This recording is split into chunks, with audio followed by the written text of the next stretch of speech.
चैतन्य गोंदावलेकर महाराजांचा पुण्यतिथी उत्सव आहे। कुठं? गोंदावलेला। आपल्यातले बरेच भाग्यवान पुण्यवान माणसं असतील की गोंदावलेला जात असतील। उद्या माझ्या ब्रह्मचैतन्य गोंदावलेकर महाराजांचा कितवा पुण्यतिथी महोत्सव आहे? कितवा? 110 पुण्यतिथी उत्सव आहे। त्यासाठी आपण नाही, मग गोंदावलेकर महाराज तसंच म्हणतात, बाबा ऐका, तुम्ही प्रभू श्रीरामचंद्रांचं नामस्मरण करा, त्यांचं सेवक व्हा, त्यांची भक्ती करा। आणि एकदा का तुम्ही त्यांना आपलंसं करून घेतलं, त्यांची भक्ती केली, त्यांचं नामस्मरण केलं ना, तुम्हाला जीवनात काही सुद्धा कमी पडणार नाही। मग त्याच्याकरता काय करा, तर प्रभू श्रीरामचंद्रांचं नामस्मरण करा, त्यांची भक्ती करा। दुनिया नाद निर्मितो श्रीराम जय राम जय जय राम।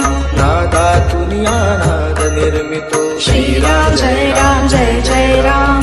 नाद निर्मितो मंगलधा